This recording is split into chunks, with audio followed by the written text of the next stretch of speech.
Tiago! Boa noite! Bem-vindo! Ei, Davi! Vamos lá colocar o Davi de novo, nosso convidado especial. Vamos lá! Agora vai dar certo.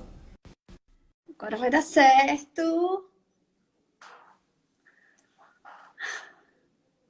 Henrique. O pessoal Voltei. tá voltando. Problemas de É, conexão? aqui também. Deixa eu inclusive limpar minha lente, que eu tô vendo que ela tá bem sujinha. Melhorou, Limpa aí. melhorou bastante. Melhorou. Melhorou. E eu acho Já que é quando o problema de conexão é aqui comigo, que eu, na internet antes estava dando bizil, Eu também tava acho, dando ruim. porque a sua imagem que ficou meio assim, embaçada. E no caso eu perdi a sua conexão. Ah, tá. Acabou. O papai não consegue consertar, não. Tá estragado. Tá estragado. A live já começou, viu, gente? Vocês estão percebendo? Quer ficar no meu colo? Ah, você quer assistir? Depois, tá? Agora tá estragado. Ei, Mas, Tati, Gael! eu, Ei, eu Gael! tô de fone. Quer escutar, Gael? Olha, tia Tati. Quer não? Gente, Gael tá passando mal. Tá dodói desde sexta-feira. Hoje que a febre dele deu uma amansada. Boquinha toda machucada. Mas ele já tá melhor hoje. É pequeno, a boquinha dele toda machucada. Né? Teve herpes, sapinho e garganta inflamada. Todo fodido. Resumindo. Né? Mas, Tati, eu falava E- na hora que eu fui Então, cortado, vai lá.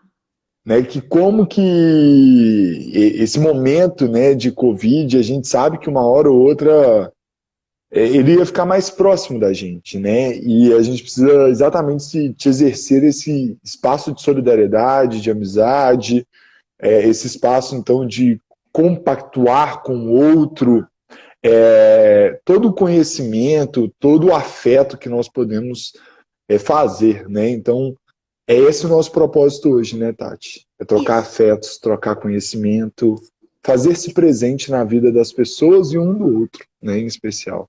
É isso É aí. isso, olha, crianças. E o bate-papo começou quando eu estava no dia 60, né? E aí amanhã já é o dia 100 dessa situação toda que a gente está vivendo. E a cada semana a gente vai tendo oportunidade de encontrar os amigos e bater aquele papo que, por enquanto, precisa ser virtual, né? Por enquanto. Olha a carinha Virtual, de sono, gente. por enquanto. A mamãe Então, da Helena tá mandando um tchau pra você. Você lembra da Helena? Da escola? Não lembra? Você não quer conversar, não? Tá bom. Fica aqui então com o papai. Né? o Gael Mas vai vamos participar lá. com a gente. Ele é Pelo menos por enquanto, protagonista, né? protagonista da live. Gente, então, nessa proposta aí, Davi, conhecido, né? Acredito que de todos vocês, Davi, historiador, professor de história, sociologia, pai do Gael, meu grande amigo. Sim. E hoje está aqui para conversar um pouquinho com a gente sobre essa experiência aí da paternidade nesse momento da primeira infância, né? Gael está com 2 anos e,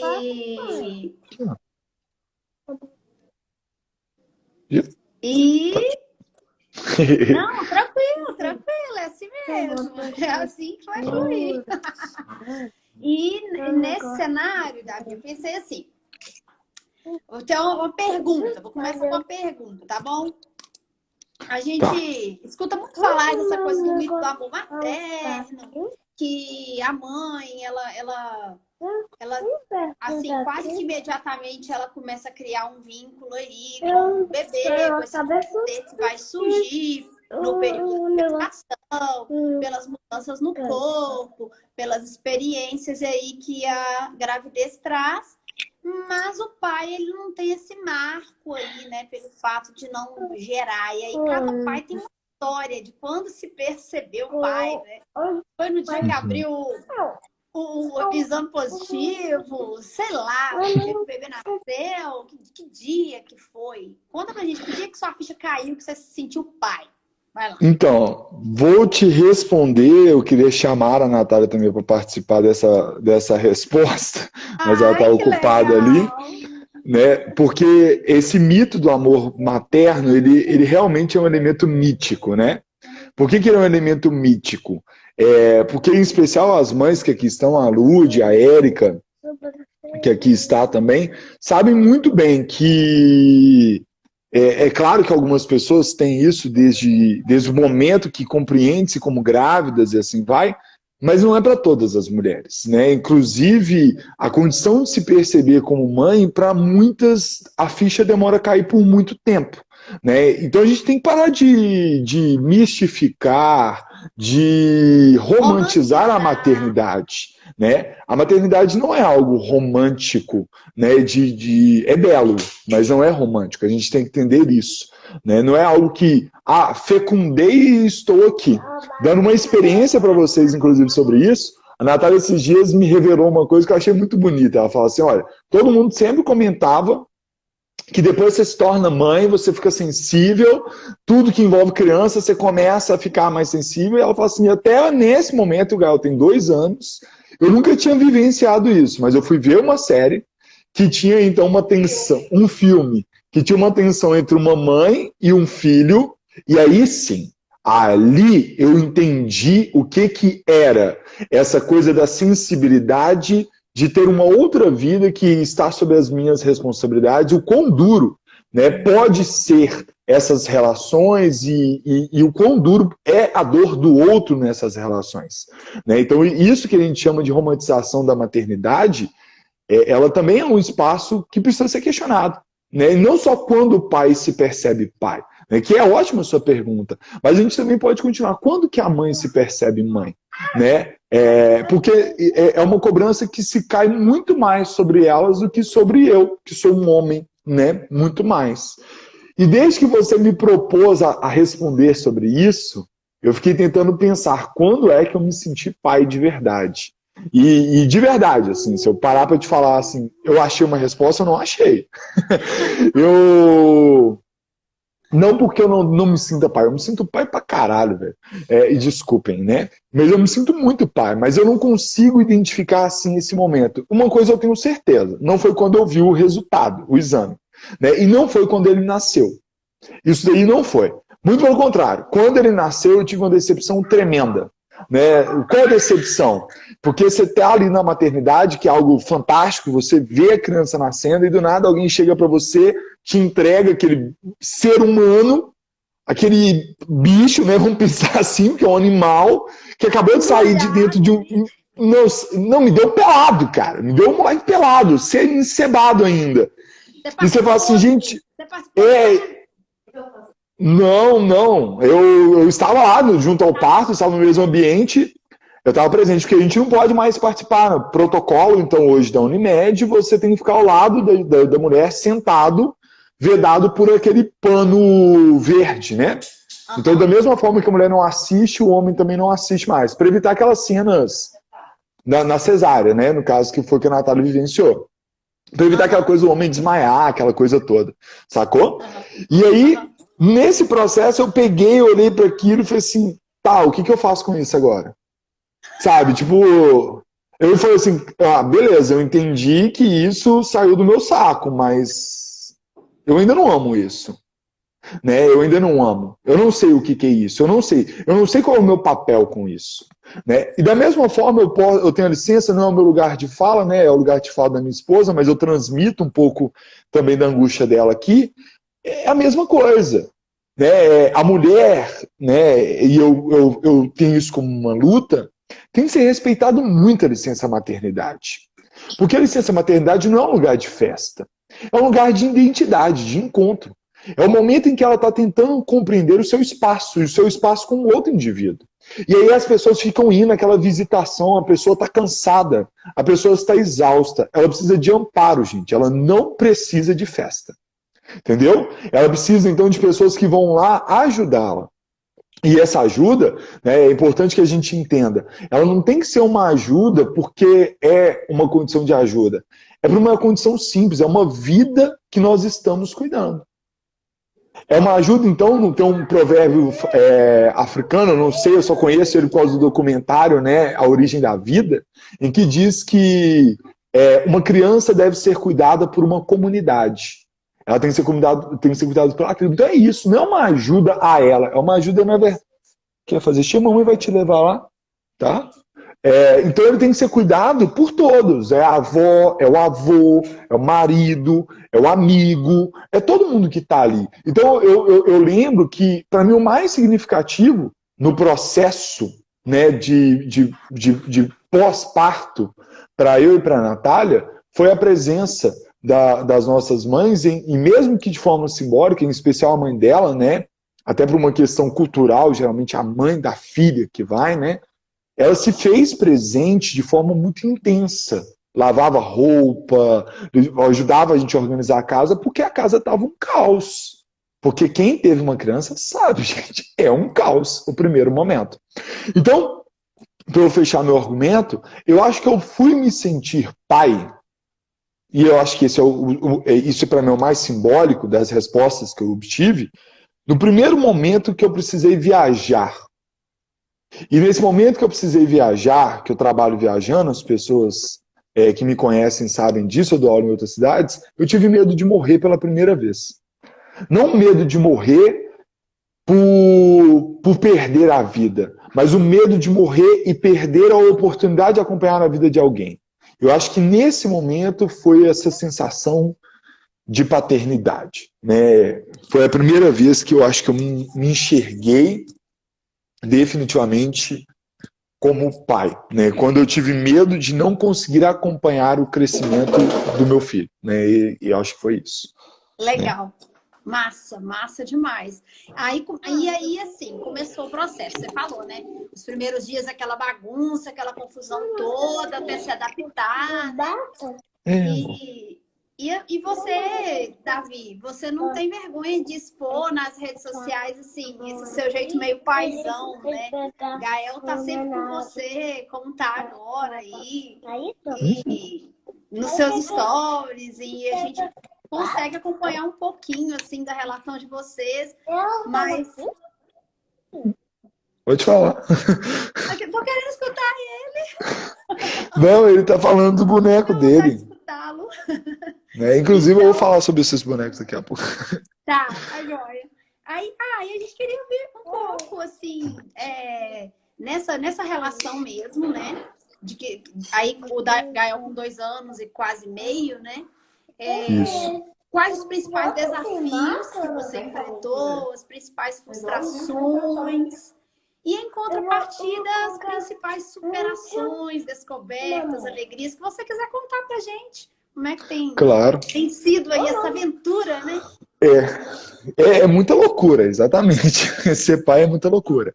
E uma coisa que eu quero tomar muito cuidado sempre, Tati, até porque a nossa conversa, ela é uma conversa que ela tem uma essência de um bate-papo, mas ela tem que ter uma responsabilidade muito grande, é que quando eu falo sobre paternidade, é porque nós não queremos, em nenhum momento, nem eu e você, criar qualquer tipo de enobrecimento desse papel. Mas nós queremos conscientizar sobre uma necessidade real dele, né? Então, isso é muito importante. Então, para mim, a experiência, né, os desafios, aquilo que seria para mim um dos mais significativos, e que boa parte das mulheres são criadas para vivenciá-los, e para nós, homens, isso não é educado, é literalmente viver o abandono do eu. Né? Se tornar pai e viver a paternidade real, né, é literalmente deixar de ser quem você é. Por que eu falo que é deixar de ser quem você é? Eu vou te dar um exemplo muito prático, né? Que é um exemplo que todos que aqui estão presentes, que me conhecem, ou que posteriormente assistirão, sabem que eu amo praticar esportes. Eu sou apaixonado com esportes, assim como eu sou apaixonado por ler e estudar. Né? Geralmente as pessoas sempre lembram de mim tendo essas duas referências, né? O sujeito que faz crossfit e o sujeito que tem uma bagagem teórica, uma capacidade de expor temas que às vezes são duros, complexos, numa didática agradável, né? E para mim, a coisa que foi mais significativa da paternidade, foi outro momento que eu me vi como pai, foi quando eu simplesmente falei assim, caralho, velho, eu não posso treinar, porque eu tenho que cuidar do meu filho. Durante, então, o primeiro ano de vida do meu filho, eu não treinei, eu não fiz atividades físicas. Porque esse momento era o momento em que ele era literalmente um ser completamente dependente. Ele se alimentava do seio da minha esposa. Para ele poder fazer qualquer tipo de outra atividade, ele necessitava de uma interação de um adulto. Então, se ele evacuava, era preciso que alguém limpasse. Se ele urinasse, e aí quem teve filho sabe, a fralda, no início, ela não comporta, ou ela não se adequa ao tamanho ideal da criança e vaza muito. Você tem que trocar. Você tem que dar os banhos, você precisa levar ao médico, você precisa ninar. O Gael teve problemas muito sérios de... Como é que chama o trem, amor? Que o Gael... Não, que ele chorava muito. De gases. Então ele tinha muitos gases, então o Gael chorava muito, a gente passava as noites em claro. Então era simplesmente uma condição de que eu não era eu mais. E essa é a parte que a gente fala que a gente não pode romantizar a maternidade, e assim como a gente não tem que romantizar demais a paternidade. Porque isso daí é literalmente um momento, e a gente fala assim, fica parecendo que é tristeza, né? Não, tem coisas positivas, a gente só precisa estar preparado para elas, né? Também para as mazelas. Mas a paternidade e a maternidade, eles são momentos em que você deixa de estar no controle da sua vida. É isso. Então, na época eu emagreci, perdi peso, porque no meu caso eu perco peso se eu paro de fazer atividades físicas, a Natália também, né? Nós não estávamos com o corpo que nós queremos, são coisas que a gente gosta. Eu estou retomando a minha leitura, meu aprofundamento teórico. Tem menos de 6 meses, né, que eu voltei a estudar definitivamente, que é quando o Gael ganhou mais autonomia, aprendeu então ele já é desfraldado, então ele sabe a hora de poder fazer xixi, ele pediu para fazer xixi. Os meus alunos morrem de rir nessas aulas online, que de vez em quando ele invade o lugar e fala assim, papai, eu quero fazer cocô, eu quero fazer cocô. Então ele fala assim que quer fazer cocô. Eu tenho história minha que eu tenho que postar ela, velho. É muito engraçado. Eu falo assim, e aí galera, aí o Gael aparece, papai, eu quero fazer cocô, eu quero fazer cocô. E então é isso, você vai perdendo noção do seu tempo. E esse para mim é o maior desafio. Abdicar da sua individualidade. Isso é o maior desafio. Ser pai, ser mãe é isso. Nesse período de quarentena, eu comento sempre isso com a Natália, eu invejo meus amigos, alguns colegas, pela condição de aprofundamento de estudo que eles estão conduzindo durante esse momento. Eles estão praticando atividades físicas de forma mais recorrente e eu vivo literalmente uma vida de trabalho, condição doméstica, e o que eu tenho de espaço para mim é entre 9h30 e meia-noite. É isso que é o meu espaço. Esse é o meu tempo. Fora isso, o meu tempo é o tempo institucional, que é o meu tempo que eu vendo, que é o meu trabalho. O outro, fala picolé, é o trabalho doméstico.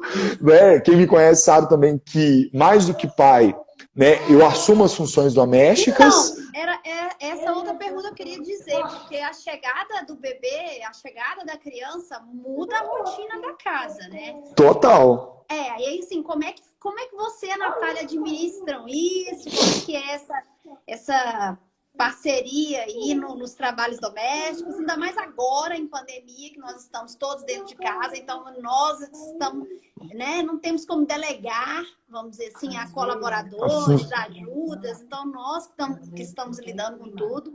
Como administrar isso aí? Quer dizer, cuidar do todo o serviço doméstico e ainda cuidar do Gael. Como que é isso no seu núcleo familiar? O nosso núcleo familiar, ele é um núcleo que ele é prático, né? A gente costuma dizer assim. Então a gente, às vezes, até compra algumas brigas, né? A gente tem o giriza da palavra ajudar, né? As pessoas perguntam assim, o Davi ajuda a Natália? Na verdade, o Davi não ajuda a Natália, não. O Davi assume funções em que são funções necessárias para um espaço doméstico. Um espaço doméstico é preciso fazer comida? É preciso. Então alguém tem que fazer comida, que seja o Davi ou que seja a Natália. Quem tiver tempo, quem tem mais empatia por isso. Eu amo cozinhar, então aqui em casa eu cozinho. Assim como eu lavo a vasilha, porque eu gosto mais de ficar do espaço da cozinha. Mas, vamos ser bem sinceros, eu detesto, eu odeio lavar banheiro. Eu tenho pavor. E a Natália pode falar, amor, qual é a qualidade da minha lavagem de banheiro? Fala alto para as pessoas. É uma bosta. É uma bosta. Então quem vai assumir essas funções é ela, entendeu? Fala, Emília, você tá aí também, né? A comida é ótima. Então a comida é boa, então eu assumo a comida. Sempre, não é sempre. Hoje mesmo eu tive muitas tarefas, e aí geralmente sou eu que estou responsável por essa função, mas eu fui com ela assim, amor, seguinte, o grão de bico está de molho, é preciso somente você cozinhar ele, tem um molho de tomate congelado que eu fiz esses dias, põe ele para descongelar e finaliza, faz um macarrão, vamos para a prática, né? Então, nesse aspecto, nós temos então uma condição que é uma condição de praticidade. Tem que lavar roupa. A Natália prefere lavar roupa, mas isso não quer dizer que essa é uma função dela. É a função do que quem puder fazer. Então nós não temos divisão de tarefas. Nós temos tarefas que precisam ser executadas na casa. E que literalmente elas se organizam pela demanda e pela condição de assumi-las. Então a nossa casa assume muita poeira. A gente tem que varrer ela 2 vezes por dia. A Natália é alérgica, o Gael é alérgico. Então geralmente eu faço uma, a Natália faz outra. Não é por uma divisão. É simplesmente por uma condição. Né? Terça-feira é o meu dia mais carregado. Eu não assumo tarefas domésticas. Não é porque isso não é função minha, é porque é complexo para assumir essas funções. Então, para fechar aquele assunto anterior que ajudou isso aí, né? A vida da paterna, a vida doméstica, a vida de um casamento, ela é isso. Né? Eu vi uma frase do Piaget, que eu sou apaixonado por ele dizendo que no momento de separação dele, há 8 anos atrás, ele chegou para a esposa dele e disse, mas eu te ajudo. A gente divide as funções em 50%, 50-50. E aí a esposa dele disse para ele, mas eu não quero 50% de você, eu quero 100% de você. Então é isso que a vida... Eu estou aqui 100%. Né? Ela está 100%, ótima lembrança, ela diz, eu estou 100%, eu quero você 100%. Eu quero você aqui 100% também. Exato. Então meus amigos me chamam de camisolão, meus amigos me chamam então de bobo, né? Falam assim, não, você... Não, gente, é uma questão prática, né? Desculpe o linguajar, mas quem é minha companheira diária é ela. Quem é meu companheiro diário é ele. Se eu não puder priorizar o tempo deles, eu estou sendo injusto com quem prioriza o tempo para mim, né? Então não é simplesmente você vai superar a sua peladinha. Não é isso. Você organizou isso, você consegue conciliar uma vida de entrega para o outro, para a família, e consegue conciliar a pelada? Ótimo. Né? O que não dá é você viver uma vida externa de trabalho, chegar em casa, sair para o bar, do bar sair para a pelada e achar que tem uma vida familiar. Isso aí não é vida familiar.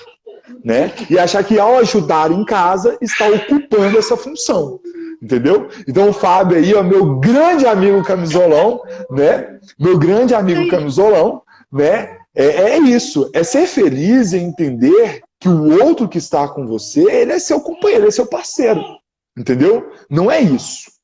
Não é sobre sucumbir-se ao desejo do outro. É sobre sucumbir-se a desejos. Ora eu sucumbo, ora ela sucumbe. Ou num relacionamento homoafetivo, ora um dos homens assumirá, outro homem assumirá. E no caso feminino, a mesma condição. Então é isso que é um relacionamento, é isso que é uma família. Né? E aí, Davi, no meio desse monte de desafio, desse monte de mudança, né, desse monte de coisa para administrar aí, eu tenho certeza, né, porque você não iria fazer propaganda enganosa, que o Gael também veio trazer um novo olhar para vocês em relação à vida. Porque é isso que a gente percebe, a gente que convive mais de perto, a gente que vê algumas coisas nas redes sociais e até na amizade mesmo, né? Então, fala um pouquinho pra gente, assim, daquelas coisas que o Gael surpreendeu você, sabe? Como pai, tipo assim, que você não imaginava e que veio como um presente mesmo, né? Deixa eu achar aqui para eu ilustrar isso bem, entendeu? A cabeça dele. Mas pode deixar, eu uso ela. Né? É muito interessante essa... Achei. Né? Achei de forma muito equivocada, mas achei. Né? É muito interessante essa pergunta sua, Tati. Por quê?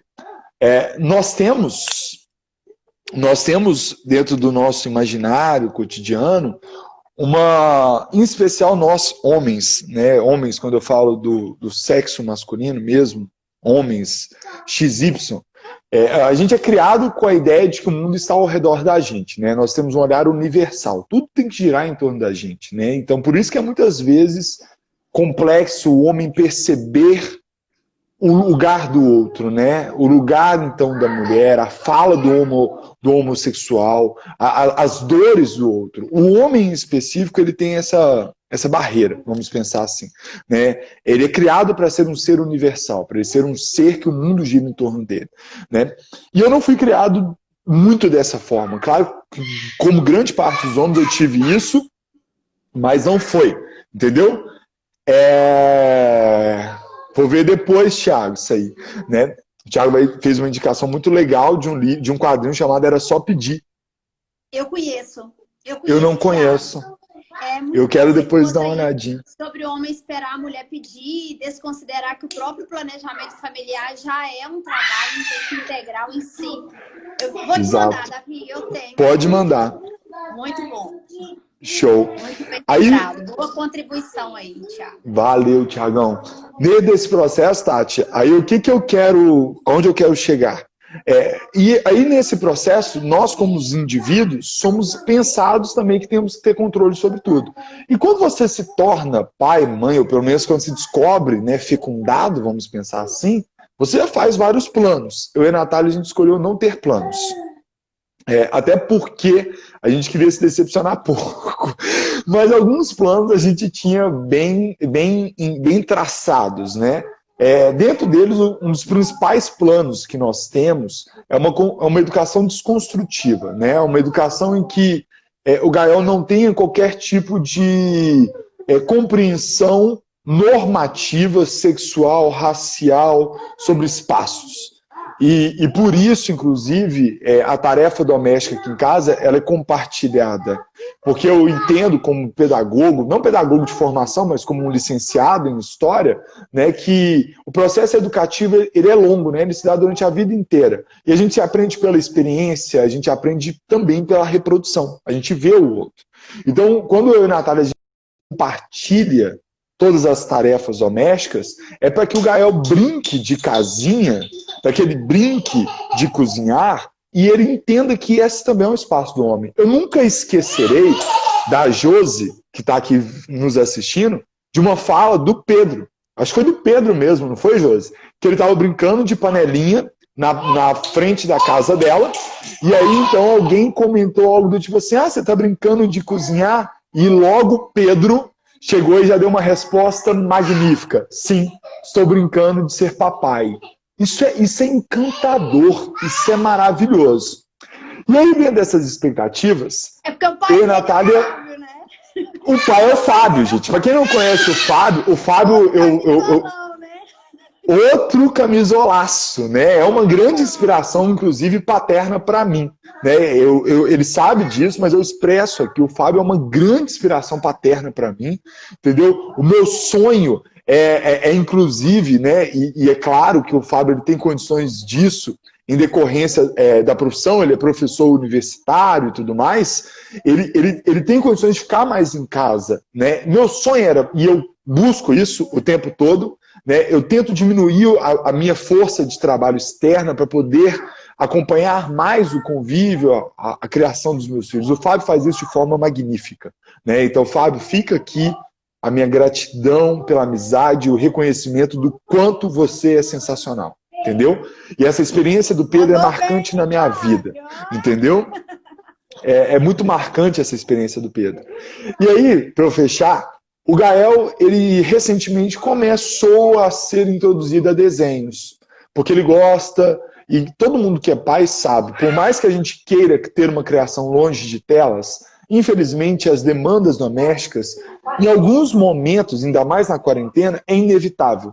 Você, para poder cozinhar, terminar o almoço, você vai ter que fazer com que essa criança ela entre em entretenimento com alguma coisa. E às vezes ela já está cansada. Ela já está cansada mesmo, ela quer ficar quieta. E aí o desenho, ele é esse espaço em que ele vai ficar quieto, ele vai descansar, ele fica entretido 30 minutos.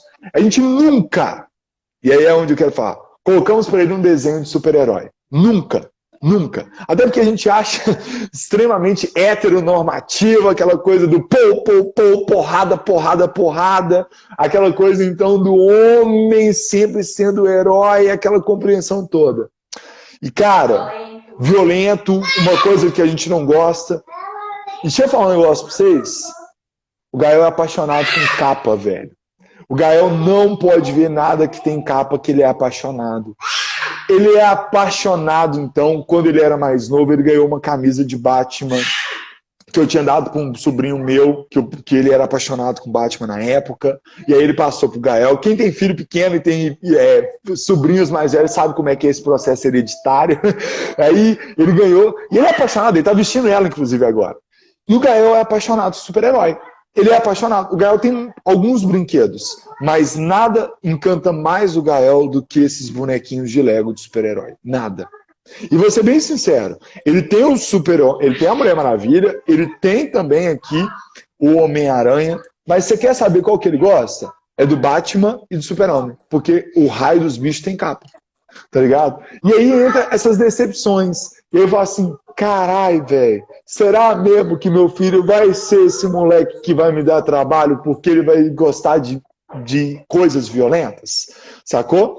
E aí, no meio disso... Aquele lance também da expectativa e da realidade, né? É, você exato, tem uma expectativa desse ser que tá chegando, e aí esse ser tem uma personalidade própria, ele é um sujeito separado de você não controla ele. Nenhuma, e a Josi foi perfeita, e você concluiu perfeitamente, ele é um ser livre, entendeu? Ele tem uma identidade.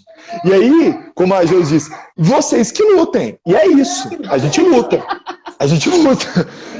Ele gosta disso, né? Eu vou impedir ele de gostar disso? Não. Mas como que eu conto a história de herói para eles? Sempre o herói é alguém que ajuda. Então ele veste a camisa agora dos super-heróis, que ele tem uma camisa do Thor, ele tem uma camisa do Batman, recentemente ele ganhou uma do Wolverine, e ele sempre fala assim, papai, eu sou super-herói, eu vou ajudar as pessoas. Então é isso. Se por um lado esse personagem ele reforça um estereótipo de violência, sacou? Eu posso também reforçar o aspecto positivo dele, né? Ele posso reforçar. E aí recentemente, inclusive, eu descobri, foi para a Natália que eu achei muito legal, um dia eu resolvi mostrar para ele um desenho, eu descobri que existe um Homem-Aranha tipo infantilizado, que é menos violento e tudo mais. E aí eu assisto com eles, porque esse é um papel importante da paternidade e da maternidade. Não é problema a criança assistir desenho. O problema é a gente não ter controle sobre o que ele assiste.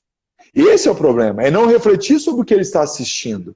Então eu vou assistir com ele os primeiros episódios. E eu e a Natália, nós estamos vivendo um processo de vegetarianismo. Tipo, tá parando de comer carne e tudo mais. Eu falei com ela assim, olha que legal, nesse desenho, inclusive, os personagens são veganos. Então isso é ótimo, porque já que isso é uma ideia que nós queremos transmitir para ele, esse desenho também vai poder ensiná-lo, vai poder então carregar para ele um pouco dessa expectativa que nós queremos que ele assuma, mas que não é uma obrigação dele, é uma escolha que eu tive. Eu quero ser vegetariano, a Natália quer ser vegetariana, mas isso não é uma obrigação dele. Se ele se inspirar na gente, ótimo. Entendeu? Mas se ele não quiser, é um direito dele. E eu, como pai, vou respeitar. Eu vou fazer a carne se ele quiser. Mas, claro, vou falar dele. Né? E para concluir, eu e a Natália somos casados na igreja. E aí muitas pessoas estranham, porque nós não somos religiosos. Né? E o Gael não é batizado. E ele não vai ser batizado. E ele não vai ser batizado, e é uma percepção minha, tá, gente? Minha e da minha esposa. Porque para mim isso é uma condição de liberdade dele. Entendeu? Quando eu e minha esposa resolvemos casar, foi em respeito aos nossos familiares. Nós fomos para uma instituição religiosa porque minha família é muito cristã, a família dela é muito cristã, e isso fazia sentido para eles. Mas a vida do meu filho, é ele que vai tomar a decisão. E como isso não faz sentido nem para mim, nem para ela... Feito isso até para honrar os Exato. pais e as mães de vocês. Né? Vocês como Reconhecer. filhos honraram os pais de vocês ao escolherem vivenciar a cerimônia religiosa, né? Do casamento. Mais ou menos isso. Exato. Que eu tô querendo dizer. Não, perfeito. Mas foi você mesmo não vai impor pro seu filho. Jamais. Uma vivência Agora, que não é sua, uma experiência que não é sua. foi fazer cocô? Que é Vamos dos lá, vamos lá, avós, vamos lá. Então, é exatamente. Não, ele quer fazer cocô. Ele me chamou para ir fazer cocô. De novo, tá? É batata, velho. A Natália foi lá ajudar ele. Então, nesse processo, é isso, sabe? Foi exatamente isso, né? A gente fez isso em respeito à história que eles têm, que eles são fundamentais na nossa criação. Mas a gente não vai impor sobre o nosso filho algo em que essa dívida ele não tem com os avós. Quem tem sou eu e minha esposa, tínhamos, né? Vamos pensar assim. Né? E se ele quisesse se batizar, se ele quisesse ser cristão, ele terá toda a liberdade do mundo, entendeu? Ele poderá fazer isso à vontade. É uma escolha minha. Eu não quero, né, nesse momento que eu sou, pode ser que mais na frente eu assuma também essa identidade, mas nesse momento não é algo que me faz falta, entendeu? Não é algo que me faz falta. Então, é muito disso. E aí a primeiríssima infância, dizendo o quanto que é importante, né, olharmos, ficarmos atentos a essa condição do brincar. Porque essa condição do brincar revela uma percepção de mundo e uma estrutura de mundo. A divisão, então, entre aquilo que é masculino, aquilo que é feminino, e assim vai, né? E aí, contribuindo mais uma vez, né, a condição de como que a condição dos heróis e as heroínas atualmente, elas reforçam, elas vão desconstruir esse imaginário que nós fomos criados, né? De um imaginário, então, masculino, de um imaginário, então, até mesmo violento, autoritário e assim por diante, né? Mas é isso, gente. A vida de ser pai e de mãe não é fácil, né?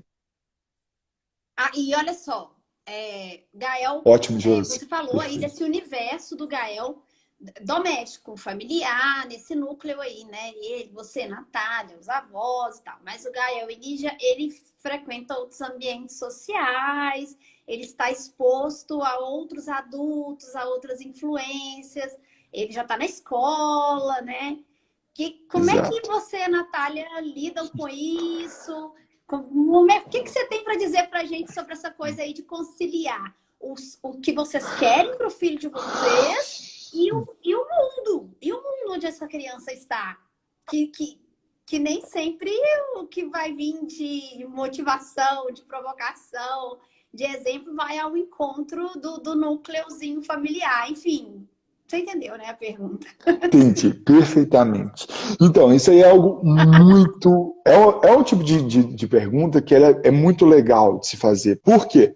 Como professor, a gente carrega, e a Josi, o Fábio que estão aqui, a Vanessa também está assistindo a live. Seja bem-vinda, Vanessa, eu acho que você chegou agora. E todos os demais profissionais de educação que aqui estão, eles vivem, então, um processo que é um processo muito, vamos dizer assim, de uma cobrança muito grande, que nossos filhos eles têm que ser perfeitos porque eles são filhos de professores, né? E como a Josi já falou, a gente já falou, não é assim. Né? Eles são seres indivíduos, eles possuem independências, eles são diferentes e consequentemente, o que nós teremos uma capacidade de acompanhar isso e tentar fazer com que nessas diferenças ele potencialize as suas qualidades, vamos pensar assim, né? As suas condições que sejam, vamos dizer assim, os seus dons. Eu não gosto muito do conceito, mas é isso, os seus dons. Né? Então, isso é um papel. E dentro desse processo, eu e a Natália sempre discutimos sobre o que é o papel da escola, o papel dos demais ambientes que o nosso filho, ele estará e ele frequentará. E a todo momento, a gente sempre estava a se perguntar qual lugar que nós queremos que ele esteja. E aí, um certo dia, nós tivemos a lucidez, que na verdade a pergunta é, qual lugar em que ele poderá ser ele? E quais são os ambientes em que ele poderá ser uma criança? Se você me perguntar de verdade, se eu quero ir para um lugar onde ele não aceita que crianças façam barulho, eu não quero. Porque uma criança faz barulho, uma criança corre, uma criança brinca, uma criança ela está aqui com você tranquilo, daqui a pouco ela dá um grito, sai correndo, e pronto, é isso. Ser criança é isso. né? Ser criança é isso. Então, para nós, esses ambientes que vão para além do espaço doméstico, eles são ambientes que sempre foram considerados para a gente como elemento fundamental a experiência dele poder ser criança. A experiência dele poder desenvolver aquilo que a sua vida, na condição em que ele está, ela exige dele. Então, nesse momento, ele precisa descobrir coisas, ele precisa aprender a ser curioso. E eu sou muito feliz, né, percebendo que as escolhas que até o momento eu estou realizando, elas promovem isso. Né? Os tipos de brinquedo que ele ganha, os tipos de brincadeira que ele é estimulado no ambiente escolar, eles tendem a provocar esse senso de curiosidade, esse senso, então, de compreensão corporal, essa compreensão motora, né? Tem entendimento sobre os limites do seu corpo. O Gael, como vocês comentaram mais cedo, ele é uma criança extremamente comunicativa, né? A Érica, que estávamos assistindo mais cedo, talvez ela esteja assistindo agora também, a Helena também é extremamente comunicativa, né? E eles eram da mesma turma. Então isso mostra que as escolhas do espaço que o filho ele irá, que ele puder ir, elas são escolhas que devem ser pensadas no que é importante para ele, não no que é importante para você. Então eu e a Natália, a gente gosta muito de viajar. E nos últimos tempos que nós discutimos sobre viagem, a todo instante a gente pensa assim, mas qual viagem também satisfaça o Gael? Qual viagem que também seria interessante para ele? Então, nós tivemos uma viagem na Argentina, quando a Natália estava grávida, e hoje a gente tem muita vontade de voltar para a Argentina, mas não para Buenos Aires, que é maravilhosa, mas a gente tem muita vontade de voltar e conhecer melhor uma região que é a região dos Tigres, que talvez, quem já viajou para a Argentina, teve a experiência de subir para a região dos Tigres pelo Rio da Plata, né, pela Bacia da Prata. E por que a gente tem vontade de ir lá? Porque lá é um parque aquático, entendeu? Lá, então, é um ambiente que é como se fosse uma cidadezinha de interior, em que você tem literalmente ambientes de brincar no rio. É um parque aquático que mescla com o rio.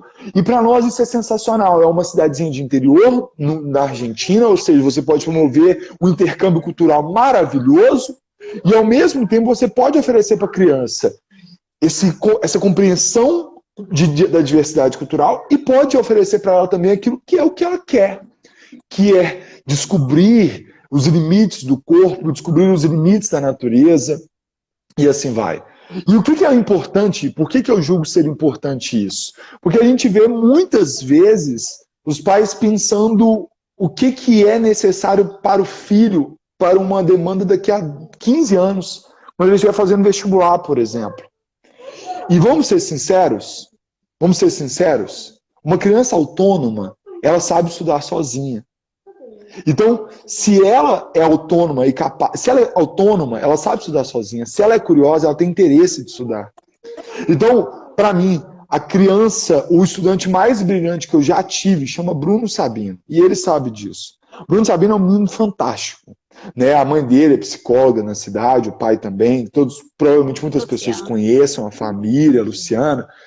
E o que é o mais sensacional no Bruno? O Bruno é um menino de 23 anos, gente, que hoje ele não é nada mais, nada menos do que ele trabalha com marketing, ele trabalha com marcas gigantes. Vocês não têm noção das marcas que o Bruno trabalha.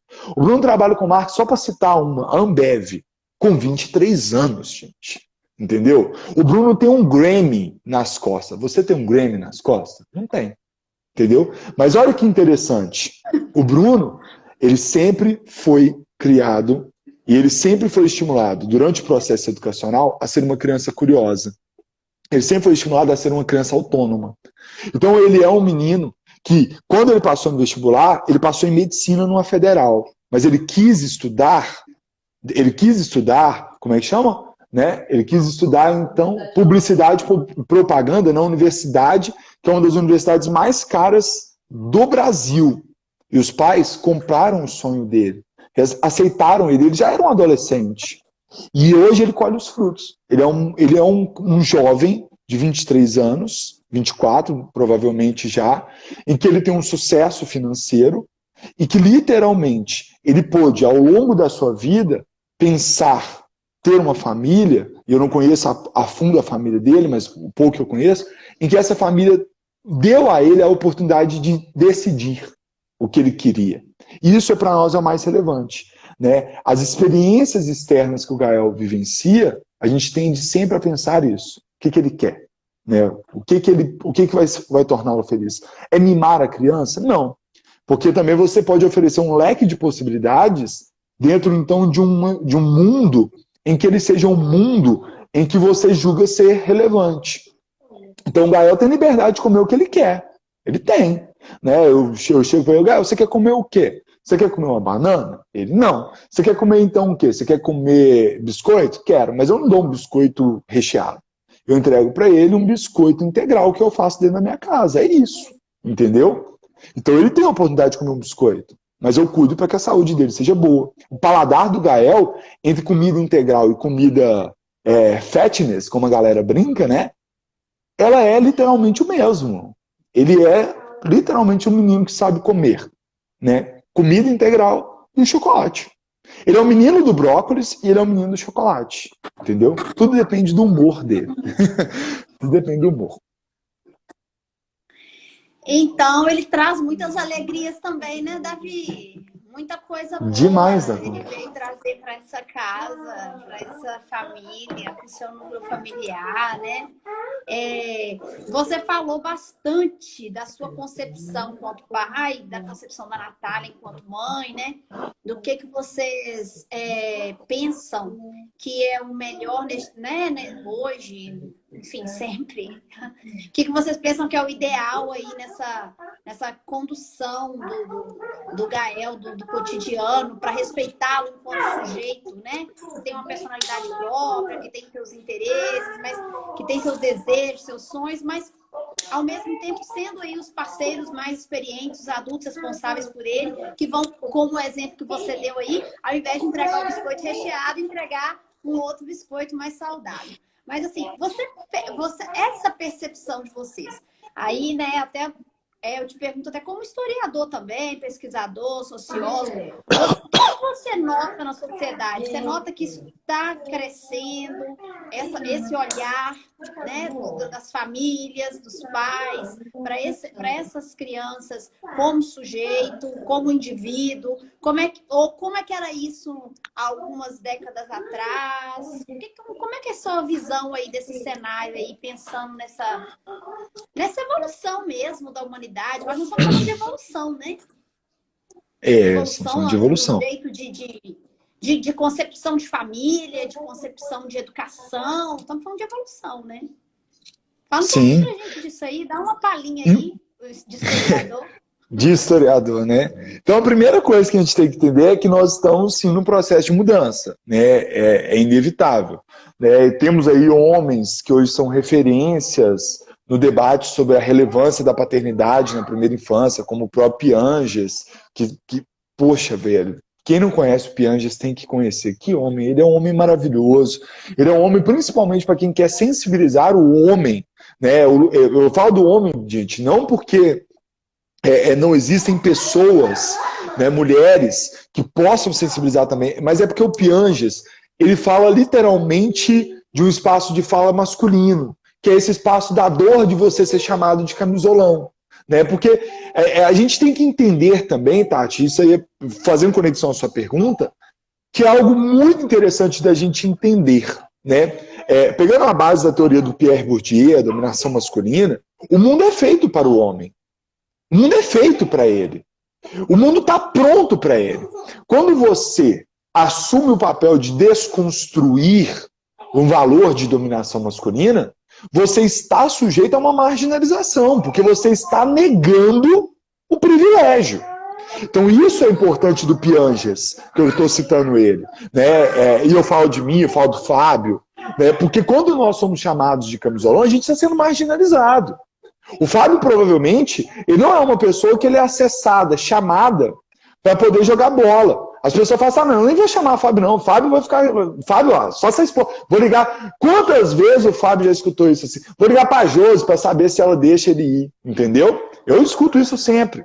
Então, o espaço... É uma visão preconceituosa, né? uma visão Sim, preconceituosa. e construída historicamente. Por ele ocupar aí esse espaço também de cuidador das crianças. Que é um espaço que é dos dois. E em alguns Exato. lares, às vezes, isso não é compartilhado, né? E lá na casa deles, na sua, Exato. Tem uma camisa. Que se faz disso, às vezes vem carregada de um certo preconceito. Eu acho que a gente ainda tem que lutar em relação a esse preconceito, que está relacionado ao machismo também, né? Esse machismo, a palavra estrutural está na moda, né? Mas é isso mesmo, é um machismo estrutural que está internalizado em nós e até em nós mulheres. Muitas vezes agimos movidas por um machismo estrutural que a gente carrega, né? E uma culpabilidade, inclusive, né? Esse machismo estrutural na mulher, ele vem com a pior forma, que é a sensação de culpa. A sensação de que, definitivamente, se ela não ocupa essa função de mãe, ela está, então, negando uma condição que é divina, que é natural dela, né? Se ela cobra do homem, então, essa função de estar presente, é como se ela estivesse aceitando que ela é fraca, que ela não foi capaz de cumprir aquilo que foi a sua função divinamente oferecida. Oferecida não, dada, né? É por isso que eu tenho um problema com a palavra dom, né? Porque é como se isso fosse um dom feminino, né? E aí você tem que oferecer, você tem que ter isso. E isso tem uma matriz estrutural, e a palavra está na moda porque ela é boa, Tati. Estrutura é tudo aquilo que já está montado e que passa despercebido. Você não nota a decoração da sua casa, mas o visitante nota. Então eu tenho na minha casa elementos de decoração que são lindos. Mas, entretanto, eles passam despercebidos para mim. Mas se eu posto uma foto, alguém vira para mim e fala assim: nossa, que bonitos os seus quadros. Aí você fala assim: é mesmo, tem quadros na minha parede. Então é nesse sentido que o machismo é estrutural. A gente não vê o machismo. Você quer dar um exemplo fácil da gente ver sobre isso, né? Eu costumo sempre citar esse tipo de coisa. Como professor de História e Sociologia, os alunos costumam me perguntar muito sobre repertório sociocultural para eles colocarem na redação.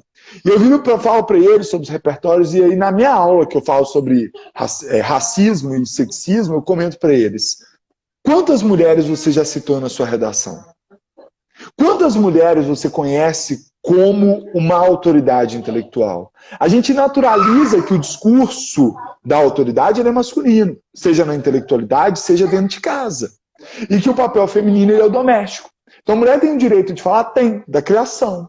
Ela tem o direito de falar de quê? Das funções que são espaços domésticos. E o homem foi colocado nesse espaço externo. Por isso que o homem assumir a paternidade verdadeira, ele é lutar contra uma estrutura histórica. Uma estrutura histórica em que ela, então, condicionou que a função do pai era uma função de dureza, da briga. Ele é a racionalidade dentro da casa. Quantos de nós já escutamos isso? A mãe é sentimento, o pai é a dureza. Provavelmente muitos que estão nos assistindo tiveram a vida inteira sem ter um afeto do pai, sem um pai dar um abraço e dizer eu te amo, porque isso é um sinônimo de fraqueza masculina.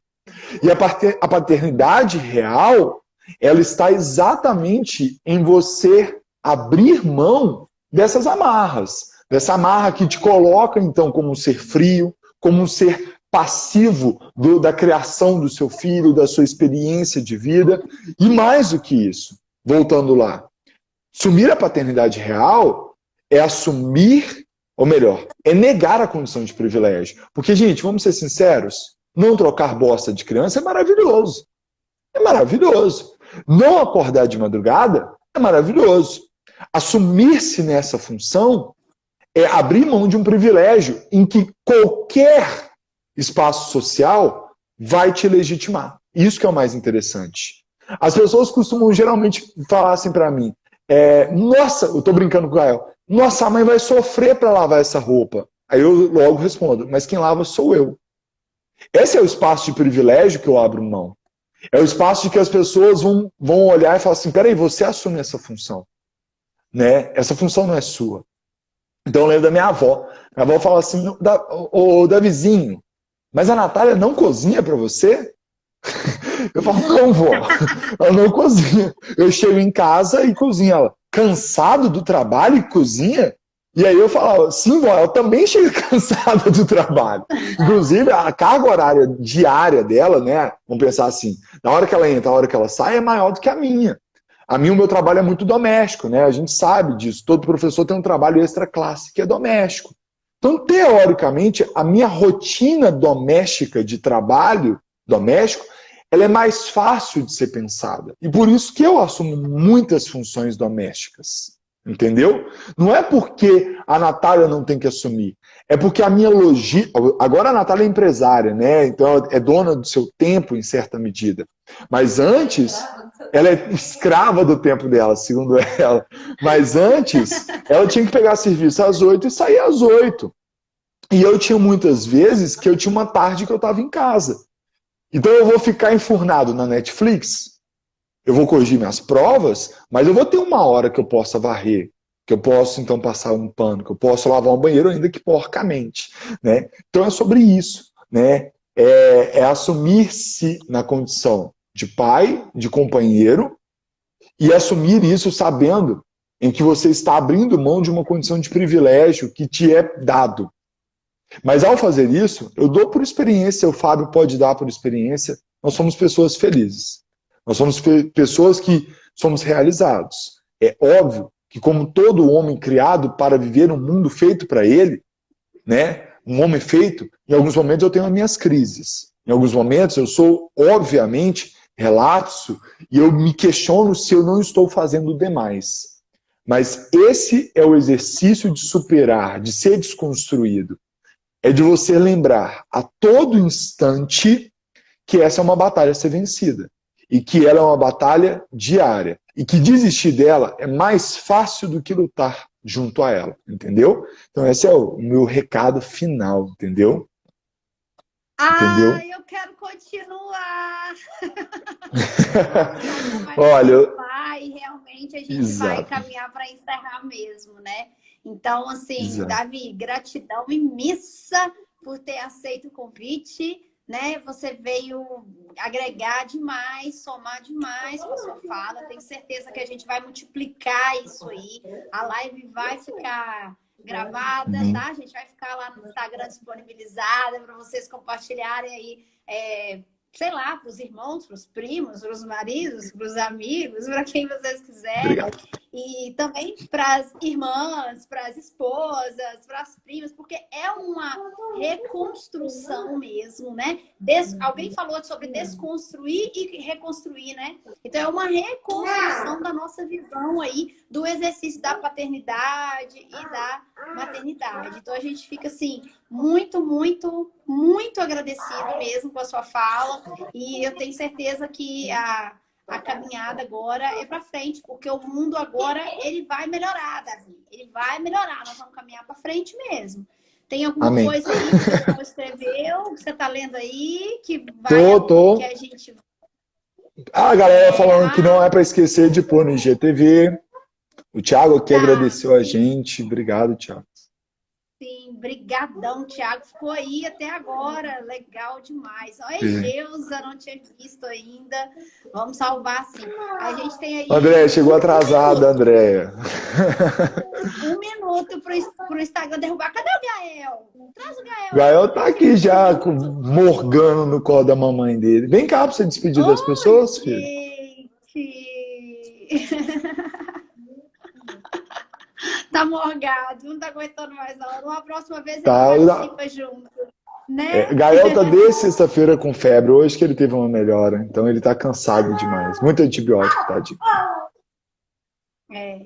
Obrigada por mesmo assim vocês terem conseguido reservar esse espaço aí no ambiente familiar de vocês para compartilhar conosco essa experiência, né? Tão importante. Beijo muito grande. Muito obrigado, Tati. Aqui.